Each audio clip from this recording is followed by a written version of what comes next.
The fence line wouldn't mend itself, but Cole Whitaker's hands had stilled on the wire.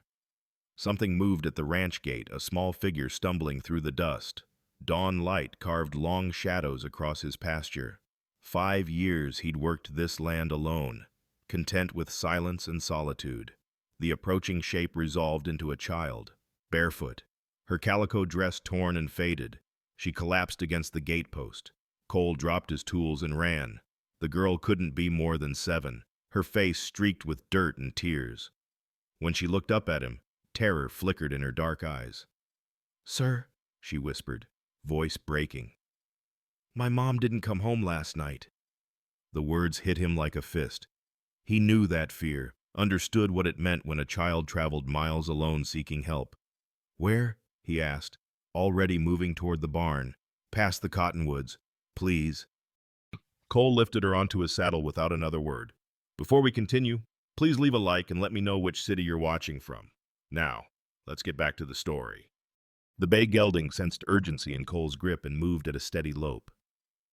The child sat before him in the saddle, small body rigid with exhaustion. She clutched a rag doll so worn its features had faded to anonymous cloth. "What's your name?" Cole asked, keeping his voice level. "Ellie." She pointed south toward the foothills. "That way, past where the creek bends." Cole knew the area scrubland punctuated by cottonwood groves, a handful of homesteader cabins scattered in the marginal land nobody else wanted. Hard country for hard-luck families. "Your mother's name?" "Mira Hadley." The girl's voice caught. "She told me to run if he came back. Said to find help." Cole's jaw tightened. The "he" needed no elaboration. In 5 years of ranching this territory, he'd learned that some men carried violence like other men carried pocket watches casual, always within reach. "When did you last see her?" "Yesterday supper. She heard his horse coming and told me to hide in the root cellar." Ellie's shoulders trembled. "I heard yelling, then nothing. When I came out this morning, she was gone." The sun climbed higher, burning off the cool dawn air. Cole's canteen hung from his saddle horn, and he offered it to the child. She drank greedily, water spilling down her chin. They passed through a stand of mesquite, the thorns catching at his sleeves. Ellie pointed to a faint trail branching east. There. The cabin appeared first as a dark shape against the pale earth, then resolved into weathered planks and a sagging porch. The door hung open, moving slightly in the morning breeze. Cole dismounted and lifted Ellie down. "Stay close." The interior held the sparse furnishings of poverty, a rope bed, a table with 2 chairs, a cast-iron stove cold to the touch. A flour sack lay spilled across the porch, white powder ghosting the boards. Cole knelt, examining the ground, boot prints, large male, and smaller bare footprints leading away, irregular spacing suggesting someone running. "She went toward the creek," Cole said quietly, more to himself than the child. Ellie's hand found his. "Will you find her?" Cole looked down at the girl's upturned face, saw the same desperate hope he'd once carried when his own wife lay dying and the doctor was 3 days' ride away. "Yes," he said. "I'll find her." Cole followed the tracks away from the cabin. Ellie mounted behind him now, her small arms wrapped around his waist. The earth told its story in the morning light, a narrative of fear written in displaced stones and broken vegetation. 20 yards from the cabin, he found where someone had fallen. The dirt showed the imprint of knees, palms pressed deep. Mira had gone down hard here, then scrambled back to her feet. The tracks continued toward the creek, increasingly erratic. A piece of blue cotton hung from a strand of barbed wire marking an abandoned fence line. Cole dismounted and examined it. Homespun fabric, the kind sold cheap at the general store. Fresh blood darkened one edge. "That's Mama's dress," Ellie whispered. Cole pocketed the scrap and moved forward more carefully. The creek wasn't far now. He could hear water moving over stones, a sound that should have been peaceful but felt ominous in the stillness. A broken mesquite branch dangled at shoulder height, bark scraped raw where someone had pushed through without care for the thorns. More blood on the wood. Cole's chest tightened. "Mama," Ellie called out, her voice cracking with desperation. The sound that answered wasn't quite human, a low moan, animal-like in its exhaustion. Cole's hand went instinctively to the rifle scabbard on his saddle, then dropped away. Whatever made that sound wasn't a threat. He found her in the tall grass near the creek bank, half hidden in the shadow of the cottonwoods. Mira Hadley lay curled on her side, dark hair matted with dirt and grass seeds, one arm cradling her ribs. Her dress, the blue cotton that matched the scrap on the wire, was torn at the shoulder, revealing scraped skin beneath. When Cole's shadow fell across her, she flinched violently and tried to crawl away, a wounded thing seeking any refuge. "Ma'am," Cole said quietly, stopping several feet away, "I'm not here to hurt you." She didn't seem to hear him, just kept dragging herself toward the water with what little strength remained. "Mama." Ellie slid from the horse and ran forward, at her daughter's voice. Mira stopped, turned. Her face was pale beneath the dirt, eyes wild and unfocused. Then recognition broke through the fear. "Ellie," she breathed, and collapsed completely, the last of her strength spent. Cole knelt beside Mira, keeping his movements slow and visible. "Ma'am, I need to get you back to my ranch. Can you sit a horse?" She shook her head weakly, one hand still pressed to her ribs. Her breathing came shallow and pained. "All right, then." Cole stood and surveyed the surrounding cottonwoods. "I'll make a travois. Won't be comfortable, but it'll be easier than the saddle." He cut branches with his folding knife, selected 2 straight cottonwood poles about 7 feet long. From his saddlebag he retrieved a coil of rope always carried for fence work and began lashing the poles together with cross pieces, creating a triangular frame. Over this he stretched his woolen saddle blanket. Ellie watched with wide eyes. "What's that?" "Indians taught settlers this trick," Cole said, knotting the rope tight. "For moving injured folks without causing more hurt." When the travois was complete, he attached it to his saddle horn, the poles dragging behind the horse. Then he turned to Mira, who had managed to prop herself against a cottonwood trunk. "I'm going to lift you now," he warned. She nodded, too exhausted to protest. Cole slid one arm beneath her knees, the other behind her shoulders, and lifted her as gently as possible. She weighed almost nothing too thin, he thought, the kind of thinness that came from months of worry rather than poverty alone. He settled her on the blanket, and she curled on her side with a soft gasp of pain. "Ellie, you ride up front with me." The journey back took twice as long as the ride out. Cole kept the horse to a careful walk, avoiding rocks and dips that might jar the travois. The sun climbed toward noon, then began its slow descent. By the time his ranch buildings came into view, the sky had turned the deep crimson of late afternoon, light bleeding across the horizon like a promise or a warning. Cole couldn't decide which. Mrs. Calloway's buckboard stood in the yard Tuesday, her usual day for cooking and cleaning. The widow looked up from hanging wash and dropped the sheet in her hands when she saw the travois. "Merciful heaven," she breathed, hurrying over. "Cole Whitaker, what have you brought home?" "Woman and child in trouble," Cole said simply. "Need the guest room made up, water heated, and whatever medical supplies we have." Mrs. Calloway was already moving, her practical nature taking over. "Bring her inside. I'll get the copper kettle on the stove." The guest room hadn't been used since Cole's sister visited 2 years prior. Mrs. Calloway stripped the dust covers from the bed while Cole carried Mira inside. The widow had already lit the kerosene lamp on the bedside table, its glass chimney casting steady light. They settled Mira on the bed, Ellie hovering anxiously at her mother's side. Mrs. Calloway shooed Cole out and set about examining injuries with efficient hands. Cole retreated to the kitchen and built up the fire in the cast-iron stove, then filled the copper kettle from the pump and set it to heat. His hands moved through familiar tasks while his mind struggled with unfamiliar territory.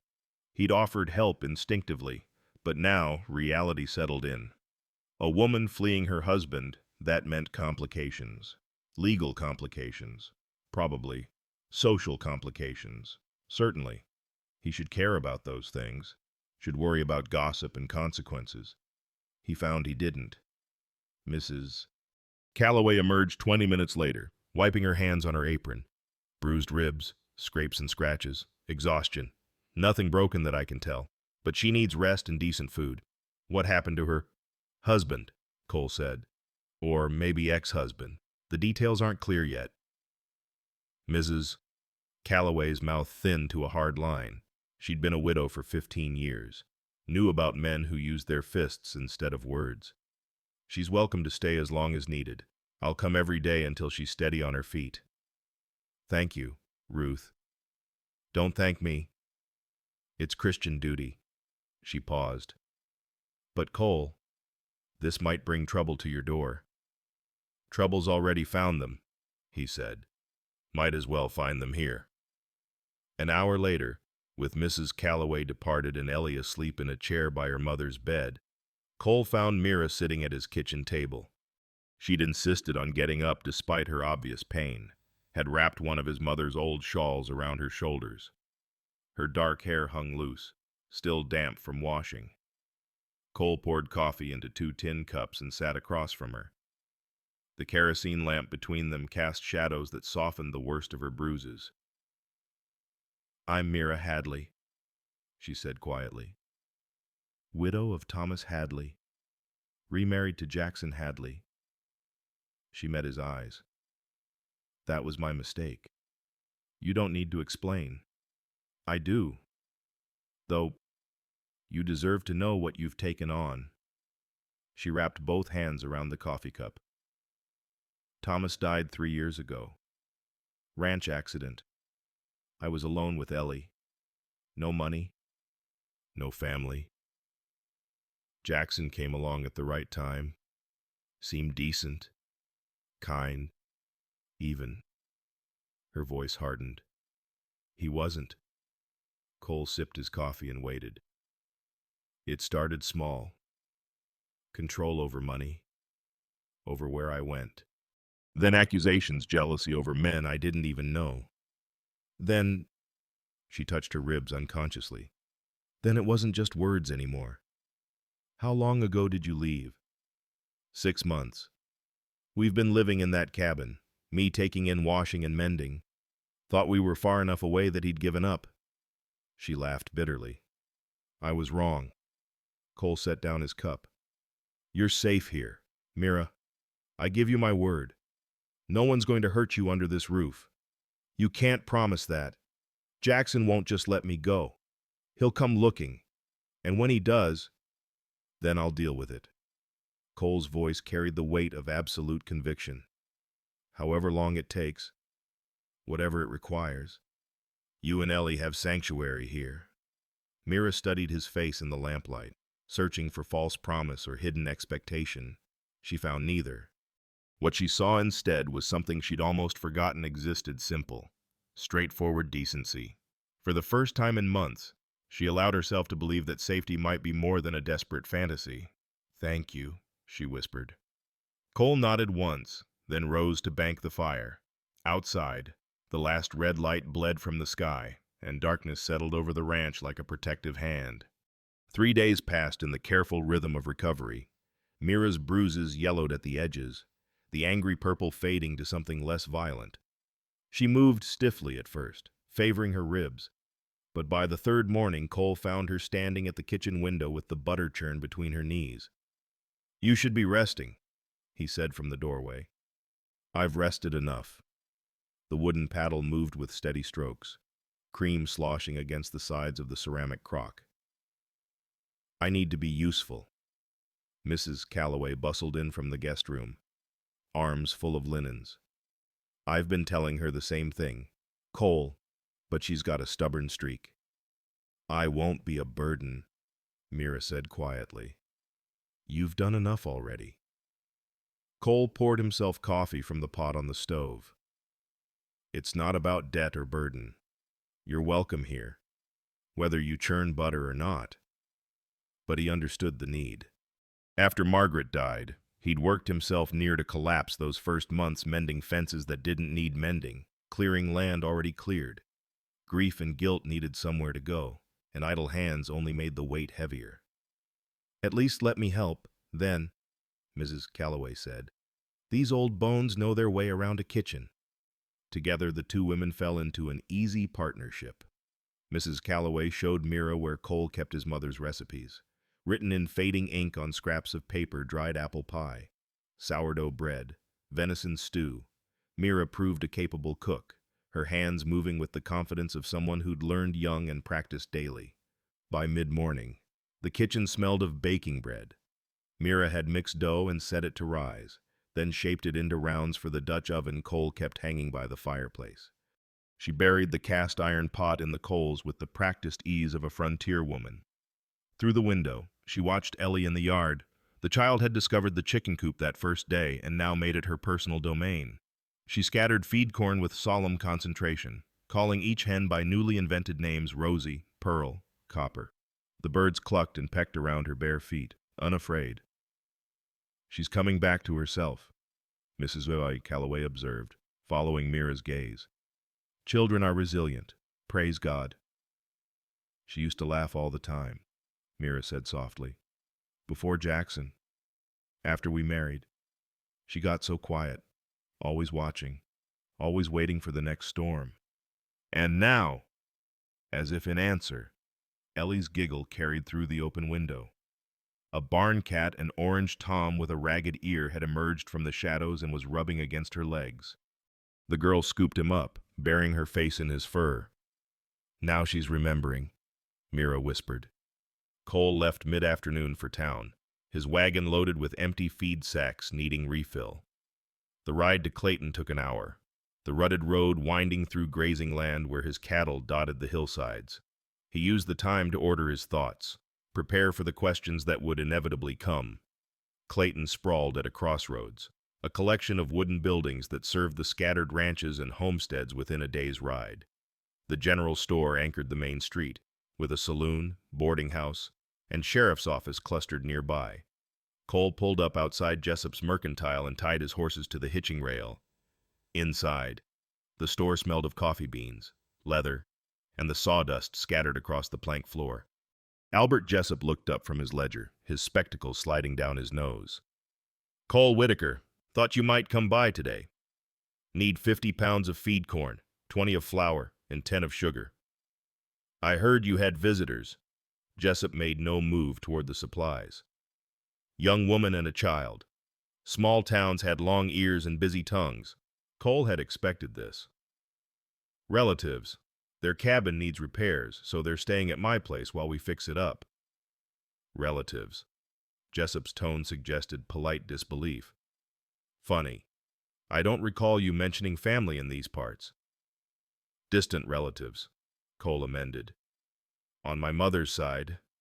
Before Jessup could press further, the door opened and Sheriff Ben Tate stepped inside, his tin star catching the afternoon light through the window. He was an older man, weathered and practical, who'd kept peace in Clayton for 15 years through a combination of common sense and uncommon patience. Cole, he said with a nod.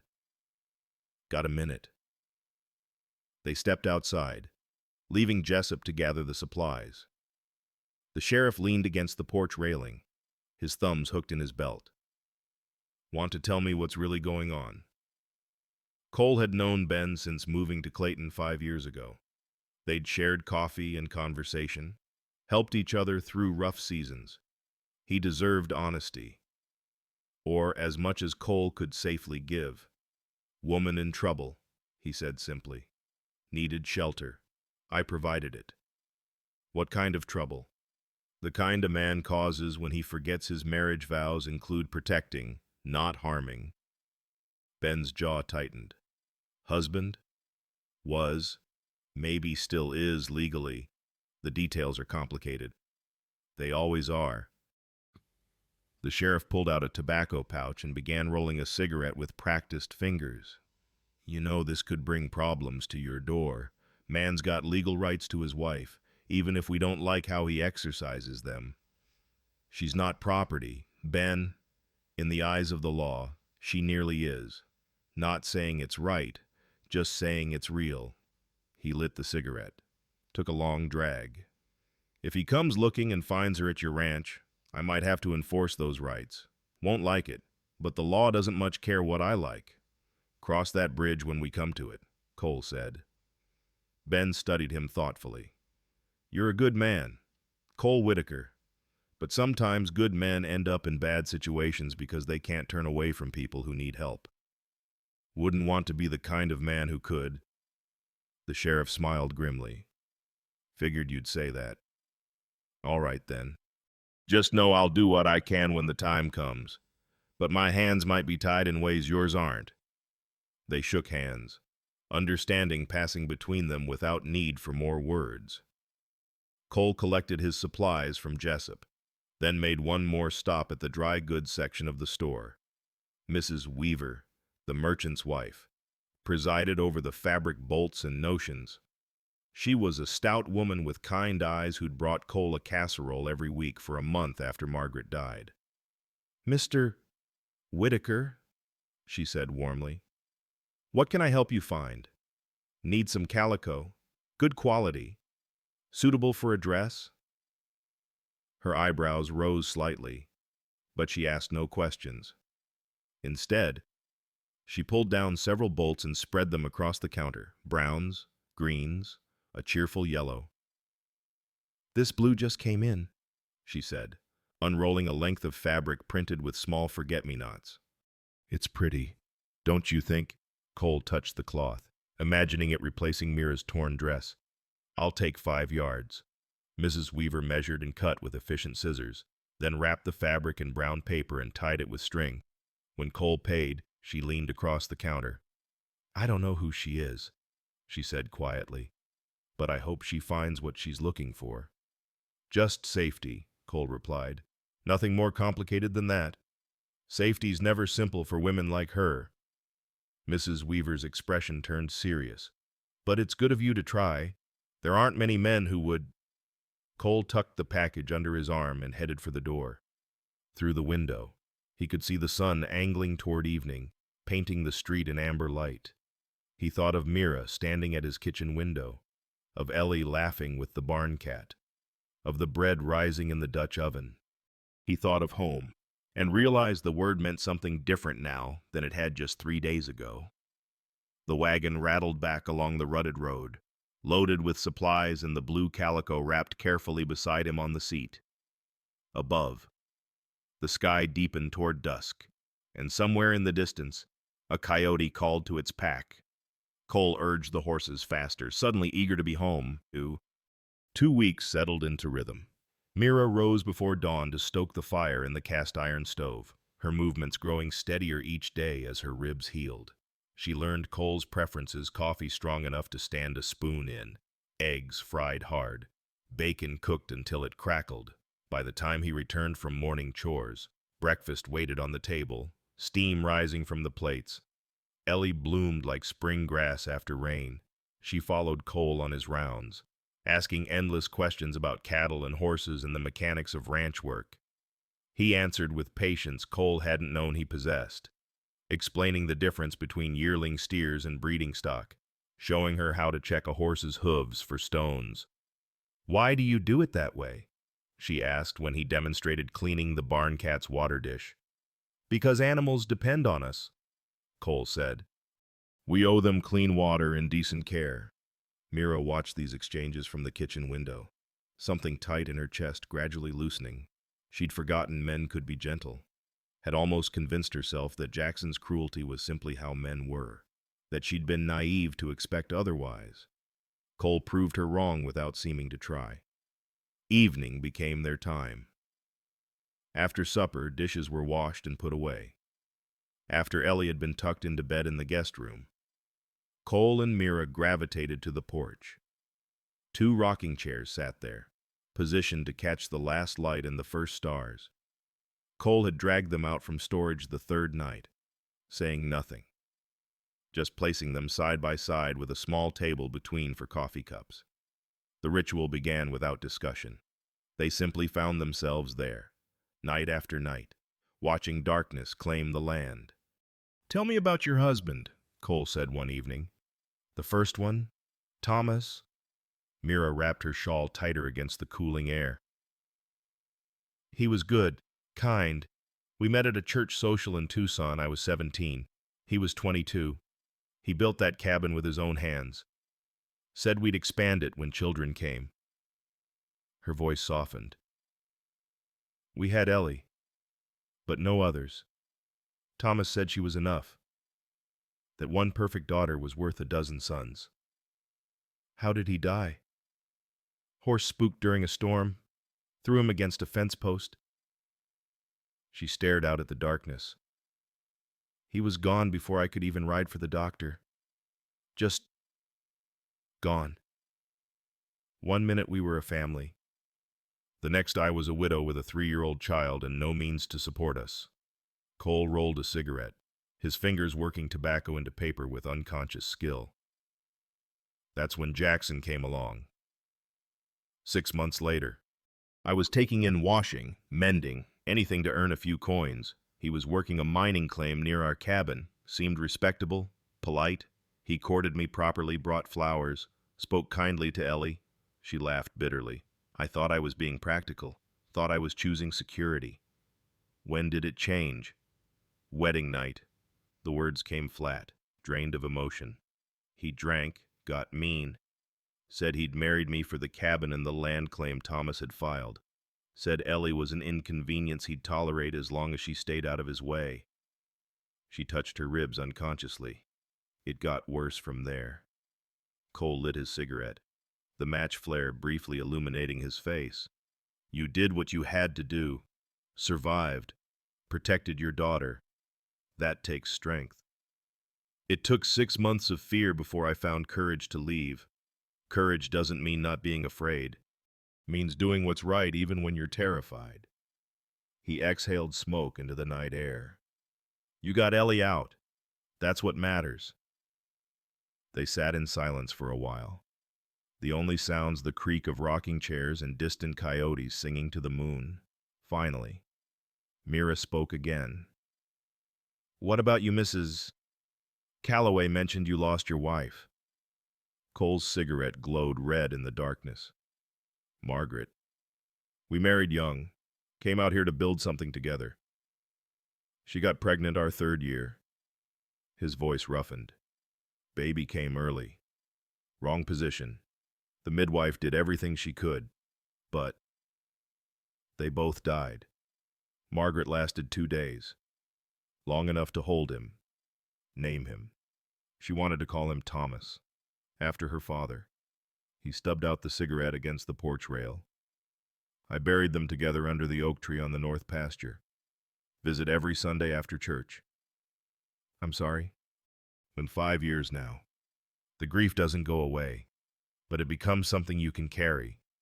He turned to look at her. Like you're carrying yours. Their eyes met in the starlight, and something unspoken passed between them. Recognition of shared wounds.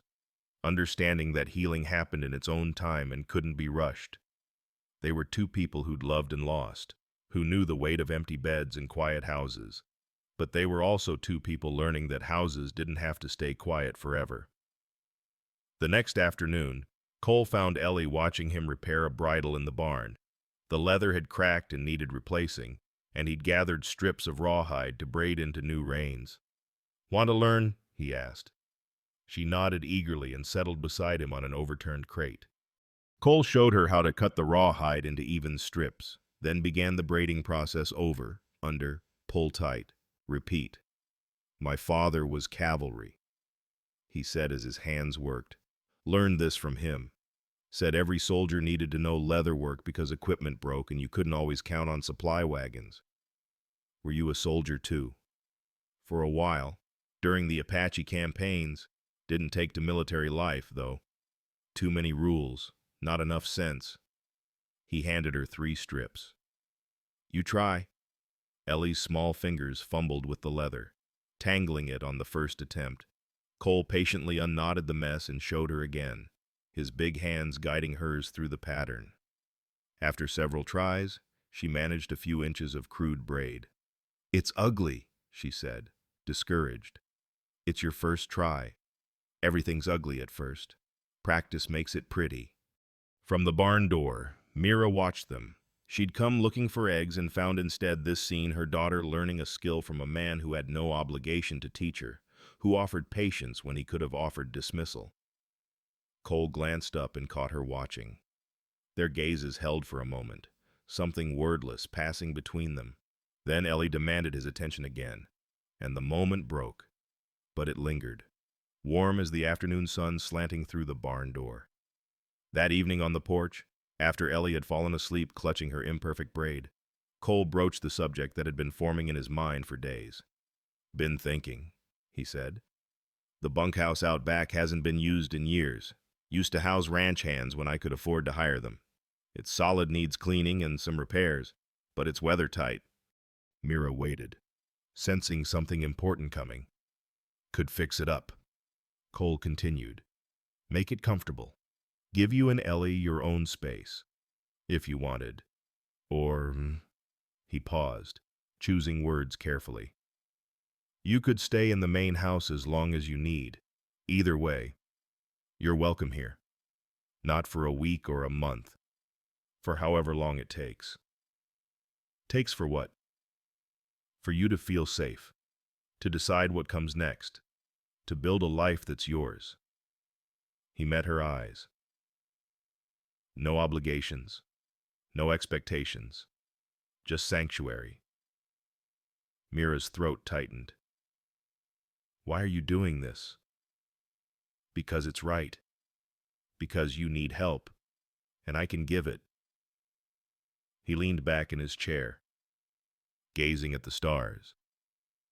"And maybe because this house has been too quiet for too long. Maybe we're helping each other, and there's no shame in that."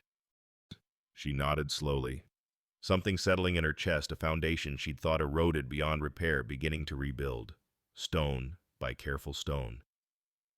"I'd forgotten," she said softly, "how quiet safety sounds." "What do you mean?" "With Jackson, there was always noise, yelling, accusations, things breaking. Even silence felt loud because I was always waiting for the next explosion." She breathed deeply, taking in the night air, the distant cattle lowing, the wind through grass. "This quiet is different. It's peaceful." "Then stay," Cole said simply. "Stay as long as you want." Above them, stars wheeled across the vast sky, and in the darkness, two broken people sat side by side, not yet healed but beginning to believe that healing might be possible after all. Sheriff Ben Tate arrived at noon on a Tuesday, riding his sorrel mare at an easy pace that suggested official business rather than social call. Cole was replacing boards on the corral fence when he spotted the tin star glinting in the sunlight.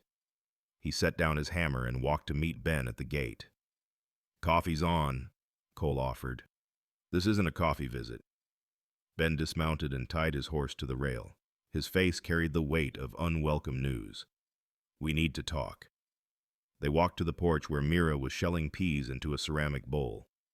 She looked up at the sheriff's approach and something flickered across her face, not quite fear, but its close cousin.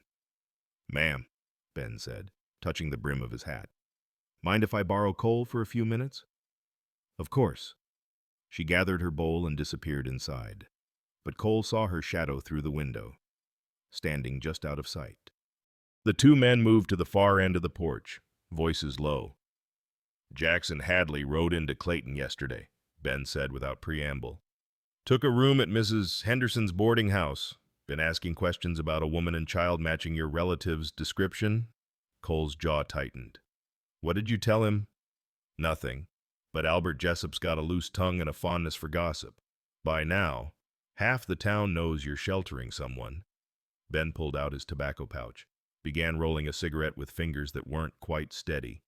"Hadley's claiming she stole money from him. Says he's got a right to recover his property and his wife. She didn't steal anything. I figured as much, but claiming theft gives him legal standing." Ben lit his cigarette, exhaled smoke through his teeth. "Cole, you need to understand what you're up against. A woman who leaves her husband without cause and the law doesn't recognize abuse as cause can be compelled to return. A judge can order it. I can be ordered to enforce it. You'd drag her back to a man who beats her. I'd hate myself for it. But yes, if the law demands it, I enforce it. That's the badge I wear. Ben's voice carried genuine regret. The law doesn't care about right and wrong in matters like this. It cares about property and contracts. Marriage is a contract, and she's in breach. Cole stared out at his land, the pastures he'd built, the cattle he'd raised, the life he'd carved from wilderness through determination and sweat. All of it suddenly felt fragile, threatened by something as intangible as legal precedent. When's he coming? Soon. Maybe today. Maybe tomorrow. He's building his case first, talking to anyone who'll listen. Wants public opinion on his side when he makes his move. Ben dropped the cigarette and ground it under his boot heel. I'm telling you this as a friend. Whatever you're planning to do, think it through carefully. Don't give him ammunition to use against you in court. After the sheriff left, Cole found Mira in the kitchen. She stood at the window with her back to him, shoulders rigid with tension. The bowl of peas sat forgotten on the table. You heard, he said. Every word. She turned to face him, and he saw she'd already made her decision. I need to leave. Tonight. Before he comes. Ellie and I will head west. Maybe California.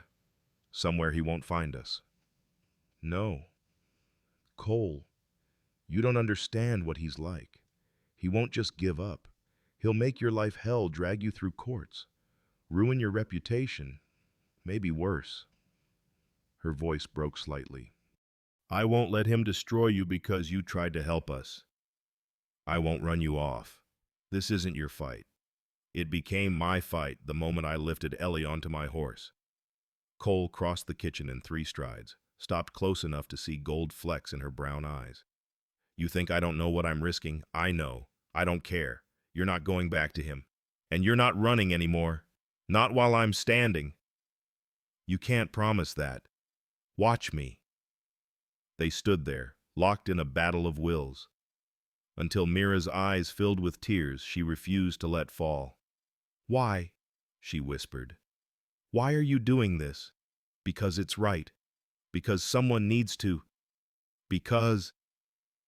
He paused, searching for words.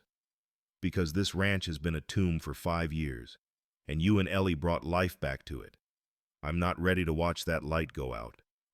Before she could respond, Ellie appeared in the doorway, clutching her rag doll. Mama, why are you crying? Mira wiped her eyes quickly. I'm not crying, sweetheart. Just some dust in my eyes. But Ellie had lived through too much to believe easy lies. She looked between the adults, reading tension in their postures. Is he coming? The bad man. The silence that followed was answer enough. Dusk painted the sky crimson when Jackson Hadley arrived. Cole was in the barn checking on a mare about to foal when he heard hoofbeats approaching slow, deliberate, designed to announce presence rather than achieve surprise. He picked up his Winchester rifle from where it leaned against the stall, checked the action, then walked out into the fading light. Hadley sat astride a rangy gelding just outside the property fence, silhouetted against the red sky. He was a thin man, all sharp angles and restless energy, dressed in a shabby suit coat over work clothes. His face held the kind of meanness that showed in the eyes and mouth, a perpetual sneer that suggested the world owed him something it refused to provide. You must be Whitaker, he called out, voice carrying easily across the space between them. Heard you've got something belongs to me. Cole walked to the fence line, rifle held casually but unmistakably present. You're on my land. State your business or move on. Business is simple. My wife ran off with my child. Heard they might be here. Hadley leaned forward in his saddle, studying the ranch house where lamplight glowed in the windows. That her in there, Mira. Don't see how that's your concern. She's my wife. That makes her my concern. Law agrees. Hadley's smile showed too many teeth. See, a man's got rights to his property, his horse, his land, his woman, all protected under territorial law. She's not property. Bible says different. Law says different. He gestured lazily at the house. Now, I could ride to town, get the sheriff, make this official, drag you through courts, cost you money and time, or He paused for effect. You could save us both trouble. Send her out. Let her come home where she belongs, and we'll call it settled. She doesn't want to come. Doesn't matter what she wants. Matters what the law says. Hadley's voice hardened. I'll give you until tomorrow noon to think on it. After that, I'm coming back with legal papers and armed men if needed. Your choice how hard you want this to be. Cole raised the rifle slightly, not aimed, but no longer casual. You see this fence line? I see it. That's the boundary of my property. You've got no right to cross it without invitation. You try, and you'll find out I take property rights as seriously as you claim to. He shifted his stance, making sure Hadley saw the deliberate movement. She's under my protection. That means you go through me to get to her. And I promise you, Jackson Hadley, that won't be easy or pleasant. For a moment, something flickered in Hadley's eyes. Calculation. Reassessment. Then the sneer returned. Big words from a man alone. But words don't stand up in court. Law says she's mine. And law's got more guns than you do. Maybe. But law's got to catch her first. And I'm a stubborn man when it comes to protecting what's right. Hadley gathered his reins, preparing to leave. Tomorrow noon, Whitaker. Think about what you're risking: your reputation, your ranch, maybe your freedom. All for a woman who isn't even yours. Seems like a fool's bargain to me. Then I'm a fool. That you are. Hadley turned his horse but called back over his shoulder. I'll be back, with the sheriff and a judge's order, and then we'll see how stubborn you feel. He rode off into the gathering darkness, and Cole stood at the fence line long after the hoofbeats faded. The rifle grew heavy in his hands, but he didn't move. Behind him, the ranch house glowed with lamplight, warm, golden, alive. Inside, Mira stood at the window with Ellie pressed against her side, both watching the man who'd stood between them and the darkness. What's going to happen? Ellie whispered. Mira stroked her daughter's hair, her own throat too tight for words. What could she say? That the law would side with her abuser, that Cole's courage might not be enough against the weight of legal precedent, that sometimes the world punished goodness more harshly than it punished cruelty. Instead, she said only, I don't know, baby. I don't know. But watching Cole's silhouette against the dying light, rifle in hand and shoulders squared against whatever came next, she felt something she'd thought lost forever. She felt hope. And that was more dangerous than fear, because hope could break you harder when it finally shattered. Later, after Ellie had been coaxed to bed and the house settled into uneasy quiet, Cole and Mira sat at the kitchen table with cold coffee between them. The kerosene lamp burned low, casting more shadow than light. You should have let me go, Mira said, before he found us. Too late for should-haves. It's not too late. We could leave tonight. Be gone before dawn. Cole shook his head. Running won't solve this. He'll just follow. And next time, I won't be there to stand between you. He reached across the table, stopped just short of touching her hand. We face this together. Or we don't face it at all. Together. She tested the word, found it strange but not unwelcome. I've been alone so long I'd forgotten what that means. You're not alone anymore. Outside, the night pressed close, and somewhere in the darkness, Jackson Hadley plotted his next move. But inside the ranch house, two people who'd been broken by different betrayals sat together in lamplight, finding courage in each other's presence. It wouldn't be enough to change the law, but it might be enough to survive what came next. And sometimes, survival was its own kind of victory. Morning arrived with the weight of impending storm. Cole rose before dawn, dressed in his Sunday clothes, dark trousers, white shirt, vest. If this day ended in court or worse, he'd meet it looking like a man of substance rather than a desperate rancher. Mira waited in the kitchen, already dressed in the blue calico he'd brought from town. Mrs. Calloway had helped her sew it into a proper dress, and it fit well, modest, respectable, the kind of garment that spoke of dignity rather than desperation. "You don't have to do this," she said as Cole poured coffee. "We could still leave. We're past leaving." He checked his pocket watch, 7 o'clock. If Hadley meant his noon deadline, they had 5 hours. "Whatever happens, happens here." Ellie sat at the table, unnaturally quiet, her rag doll clutched tight. She understood enough to be afraid, not enough to hide it. Cole ruffled her hair as he passed, received a tremulous smile in return. They didn't have to wait until noon. At 10 o'clock, the sound of multiple horses carried across the morning air.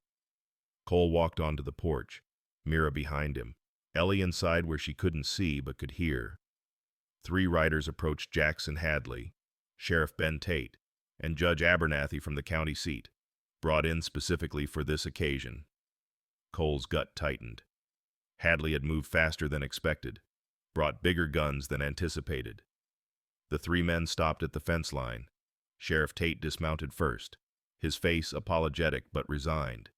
He held a folded paper with a red wax seal official document, legal weight behind it.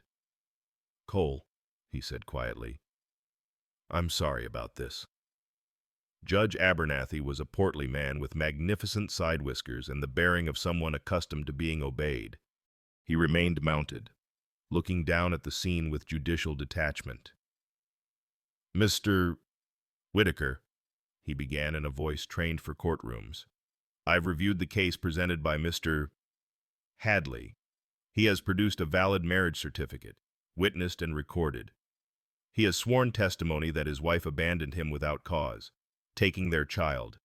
He has requested the court's assistance in recovering his legal property, namely, one Mira Hadley, and the minor child Eleanor." "She's not property," Cole said. "In the eyes of the law, marriage creates certain rights and obligations. A wife cannot simply abandon her lawful husband."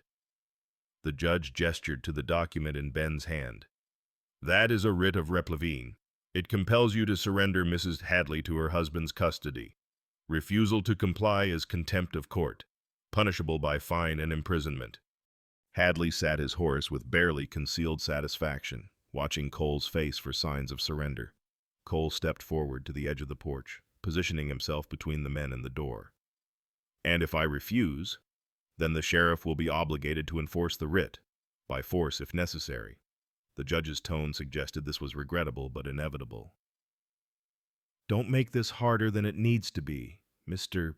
Whitaker. The law is clear." Behind Cole, Mira placed a hand on his shoulder, not pulling him back, but offering support. Her touch steadied something in him. "The law," Cole said slowly, "should protect the innocent, not enable the cruel. The law doesn't make moral judgments in marital disputes." The judge replied. "It enforces contracts." Hadley smirked. "Told you, Whitaker, law's on my side. Now send her out and we'll—" He stopped mid-sentence, head turning toward the road. A dust cloud rose in the distance, moving fast. Not one rider, but several. Wagons, from the sound of the wheels rattling over hard-packed earth. Sheriff Tate shaded his eyes, watching the approaching convoy. "What in the—" Mrs. Weaver's buckboard led the procession, her gray mare moving at a determined trot. Behind her came Mrs. Calloway's wagon, then Mrs. Henderson from the boarding house, then 3 more ranch wives and town women, a delegation of feminine determination. They pulled up in a semicircle around the 3 mounted men, creating a barrier between Hadley and the house. 6 women climbed down from their wagons with the careful dignity of people about to do something important. Mrs. Weaver approached first, carrying a leather satchel. She was dressed in her Sunday best black bombazine dress, cameo brooch at her throat, hat pinned firmly to her gray hair. "Judge Abernathy," she said with a nod. "Sheriff? Mr. Hadley?" "Mrs. Weaver." The judge's eyebrows rose. This is official court business. I'll have to ask you ladies to... We're here on court business ourselves. She opened the satchel and withdrew several folded papers. Testimony relevant to the case at hand. Hadley's smirk faltered. What testimony? This doesn't concern you. It concerns every woman in this territory, Mrs. Gate Calloway said sharply. And we've got information the court needs to hear. Mrs. Weaver handed the papers to Judge Abernathy. My son works at the telegraph office. When I heard about this situation, I had him send inquiries to the county seats where Mr. Hadley previously resided. The responses came yesterday. The judge unfolded the first paper, began reading. His expression shifted from annoyed to interested to deeply troubled. What is this? Hadley demanded. She's got no right. This, the judge said slowly, appears to be a death certificate from Yuma County for one Elizabeth Hadley, died 1878. Cause of death listed as injuries sustained in fall from horse. He looked up at Jackson Hadley. Was Elizabeth Hadley your wife, sir? Was, Hadley said quickly. Past tense, she died. I'm allowed to remarry. Indeed. The judge opened the second paper. This is a telegram from the Yuma County clerk. It states that no divorce decree was ever filed for Jackson and Elizabeth Hadley. Just this death certificate. Signed by... He paused, reading carefully. By the local undertaker. Not a doctor. There was no inquest. Mrs. Tibbies Henderson stepped forward. I run the boarding house where Mr. Hadley's staying. I was in Yuma at the time of Mrs. Elizabeth Hadley's death. Everyone in town knew he beat that poor woman. The sheriff wanted to investigate, but the undertaker was Hadley's cousin. Signed papers saying she fell from a horse. Her voice hardened. She didn't own a horse. Never rode in her life.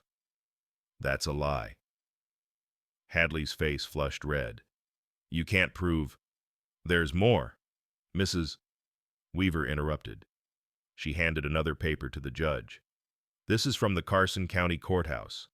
It shows that Jackson Hadley married Mira Hadley in 1881.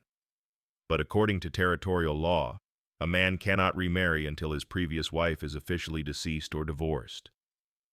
Elizabeth Hadley's death certificate is dated 1878, but there's a problem. She paused for effect. My son also found a property deed from 1879 signed by both Jackson and Elizabeth Hadley. A year after she supposedly died, the judge's face grew stern. Are you suggesting, Mrs. Weaver, that this death certificate is fraudulent?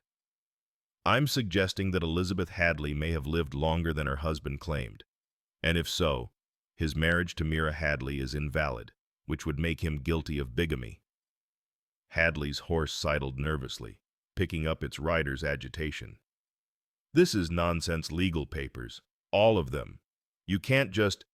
There's also the matter of your departure from Yuma, Mrs. Calloway added, left in the middle of the night owing money to half the merchants in town. Sheriff there would be mighty interested to know where you ended up. Judge Abernathy folded the papers with deliberate care. His judicial detachment had transformed into something harder, the look of a man who didn't appreciate having his court used for illegal purposes. Mr. Hadley, he said formally, these are serious allegations. Bigamy, fraud, possible murder. The court cannot enforce a writ based on a marriage that may be legally invalid. You can't do this, Hadley sputtered. I got rights. Your rights are contingent on legal standing. The judge turned to Sheriff Tate. Ben, I'm suspending this writ pending investigation. Send telegrams to both Yuma and Carson County courthouses. Request full documentation on both marriages, the death certificate, and any outstanding warrants. He looked back at Hadley. In the meantime, Mr. Hadley, I strongly suggest you make yourself available for questioning. I ain't answering nothing without... Then you can answer from a jail cell. The judge's voice carried the full weight of judicial authority. Sheriff, if Mr. Hadley attempts to leave the territory before this is resolved, arrest him for flight to avoid prosecution. Hadley's face cycled through rage, fear, calculation. He looked at the semicircle of women, at Cole standing on the porch, at Sheriff Tate's hand resting on his sidearm. "This ain't over," he hissed. "Yes," Cole said quietly. "It is." For a long moment, no one moved. Then Hadley jerked his horse's reins savagely and spurred away, not toward town, but toward the open range, running, as he'd run before. "Ben," the judge said wearily, "issue a warrant." "Already planning to." The sheriff mounted his own horse. "And Judge, thanks for making this easy." "Nothing easy about it, but the law is meant to protect the innocent, not arm the guilty." He tipped his hat to the assembled women. "Ladies, the court is in your debt." Mrs. Weaver permitted herself a small smile. "Just doing what's right, Your Honor." After the men departed, the women gathered on Cole's porch like an impromptu congregation. Mrs. Calloway produced a basket of fresh biscuits. Mrs. Henderson had brought a jar of preserves. They settled into chairs and wagon seats, creating an instant community. Mira stood among them, overwhelmed. "I don't know what to say and how to thank you." "No thanks needed," Mrs. Weaver said firmly. "We women have to look after each other. Lord knows the law won't always do it. But the risk you took, the time you spent—" "My Elizabeth was my friend," Mrs. Henderson interrupted softly. "I knew what he did to her, but I was too afraid to speak up. Had to live with that guilt for years." She met Mira's eyes. "Wasn't going to let it happen to another woman. Not when I could prevent it." Cole descended from the porch, humbled. "I thought I'd have to fight this alone." "That's the thing about community," Mrs. Calloway said. "You're never as alone as you think.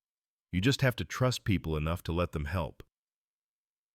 Inside the house, Ellie watched through the window as the women gathered around her mother, forming a protective circle that transcended law and custom. She didn't understand everything that had happened, but she understood this: her mother was safe. The bad man was gone, and they were surrounded by people who cared. It was enough. Later, after the women had departed with promises to check in regularly, after the emotional storm had passed into exhausted relief, Cole and Mira stood in the ranch yard watching the sun descend toward the western horizon. "It's really over," Mira said wonderingly. "He's gone." "He's gone," Cole confirmed. "And even if he comes back, he's got no legal claim on you. The marriage was invalid. You're free." Free. The word hung in the air between them, full of possibility and uncertainty. Free meant she could leave, start over somewhere new. Free meant she owed Cole nothing, had no obligation to stay. Free meant choice. Mira looked at the ranch house with its glowing windows, at the barn where Ellie's favorite cat sunned itself, at the land stretching away under the evening sky. She looked at Cole, this man who'd stood between her and darkness without asking anything in return. "What happens now?" she asked. Cole met her gaze steadily. "That depends on what you want." "I want—" She paused, searching for the right words. "I want to stop running, to build something that lasts, to give Ellie a real home." She took a breath. "Is there room for that here?" "There's room," Cole said softly. "There's always been room. You just needed to be free to choose it." And in the gathering dusk, with the day's battle won and tomorrow full of possibility, they stood together in peaceful silence, two people learning that sometimes the greatest courage wasn't fighting alone, but accepting help when it was offered. 6 weeks passed like water over stone, gradual, persistent, changing the landscape in ways both subtle and profound. Jackson Hadley never returned to Clayton. Rumors filtered back through the telegraph network and traveling merchants he'd been spotted in Tucson, then Phoenix, finally California. Some said he'd changed his name, found work in the goldfields. Others claimed the Yuma County Sheriff had caught up with him and justice had been served. The stories varied, but the essential truth remained constant: he was gone, and showed no signs of returning. The territorial court processed Mira's annulment with surprising efficiency once Judge Abernathy presented the evidence of bigamy. The marriage to Jackson Hadley had never been legal, therefore it had never truly existed. With a stroke of a clerk's pen and an official seal pressed into red wax, Mira became what she'd been before that terrible mistake, a widow. Free to choose her own path. She chose to stay. Spring arrived with characteristic suddenness, winter's grip releasing overnight. The cottonwoods leafed out in brilliant green, and wildflowers carpeted the pastures in purple and gold. Cole spent a morning plowing a plot behind the house, turning rich brown earth in preparation for planting. He found Mira watching from the kitchen window when he came in for dinner. "I was thinking," he said, washing his hands in the basin by the door. "That plot would make a good vegetable garden, if you wanted." "A garden requires commitment," Mira said carefully. "Planning, seasons of tending." "True enough. That's not something you do if you're planning to leave." Cole dried his hands on the towel hanging by the washstand. "Are you planning to leave?" "No," she said it simply, without elaboration. "Not unless you want us to." "I don't." The conversation hung there, laden with implications neither quite ready to voice. Instead, they turned to practical matters: what to plant, when to plant it, how much seed would be needed. The next morning, Mira stood in the freshly turned earth with packets of seeds Mrs. Weaver had provided: tomatoes, bush beans, snap peas, herbs for cooking. She worked methodically, creating furrows with a hoe, spacing seeds according to instructions written in faded ink on the packets. Ellie helped, her small hands pressing beans into the soil with careful precision. "Will they really grow into food?" she asked. "If we take care of them," Mira said. "Gardens require patience. You plant, you water, you wait. Then one day, you have something worth harvesting." She wasn't just talking about vegetables, and Cole, watching from the porch, knew it. The child had transformed over the weeks. Her face had filled out, cheeks no longer hollow with hunger and stress. She'd gained weight, moved with the confidence of someone who no longer expected violence around every corner.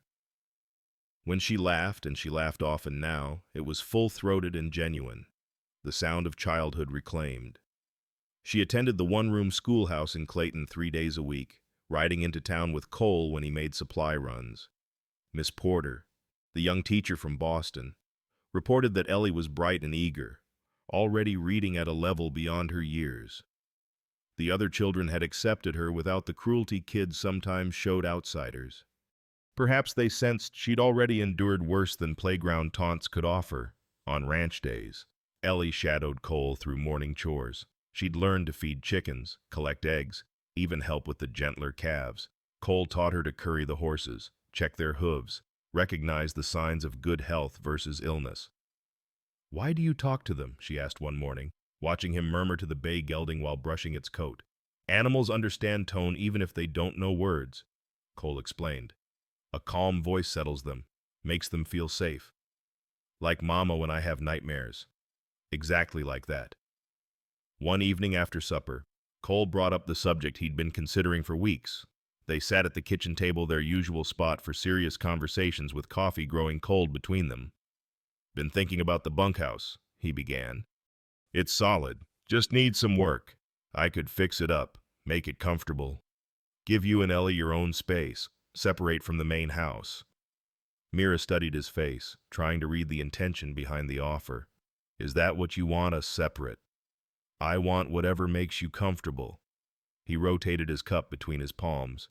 "You've been through hell. Last thing you need is feeling obligated to stay in a man's house because you've got nowhere else to go." "I don't feel obligated." "Good. But the offer stands. Independence. If you want it, or—" He paused, choosing words carefully. "You could stay here, in the main house, for as long as you like." "People will talk." "People always talk." He met her eyes. "I stopped caring about gossip the day I decided to help you. But if reputation matters to you, if you want things done proper, then we could court official-like." slow and respectful. Mira felt something loosen in her chest, a knot she hadn't realized she'd been carrying. Court, she repeated, like you did with Margaret. Different from Margaret. That was young love, all fire and certainty. His voice softened. This would be steadier. Two people who've been broken, learning to build something new, taking time to do it right. No rushing, no rushing, he confirmed. Just seeing where honesty and time take us. Mira reached across the table, let her fingers brush his. I'd like that. The proper way. With everyone knowing our intentions. Letting Ellie get used to the idea. Making sure we're both certain before. Before we make promises we mean to keep. Cole finished. They sat in comfortable silence. Hands not quite holding but touching. The gesture more intimate than any embrace could have been. Outside, the spring evening settled over the ranch, and somewhere in the distance, a nightjar called to its mate. The weeks that followed established new rhythms. Cole continued sleeping in his room at the end of the hall, Mira and Ellie in the guest quarters. But the space between them felt less like separation and more like the careful distance of people learning to trust. Sunday dinners became communal events. Mrs. Weaver and her husband often joined them, as did Mrs. Calloway and occasionally Sheriff Tate.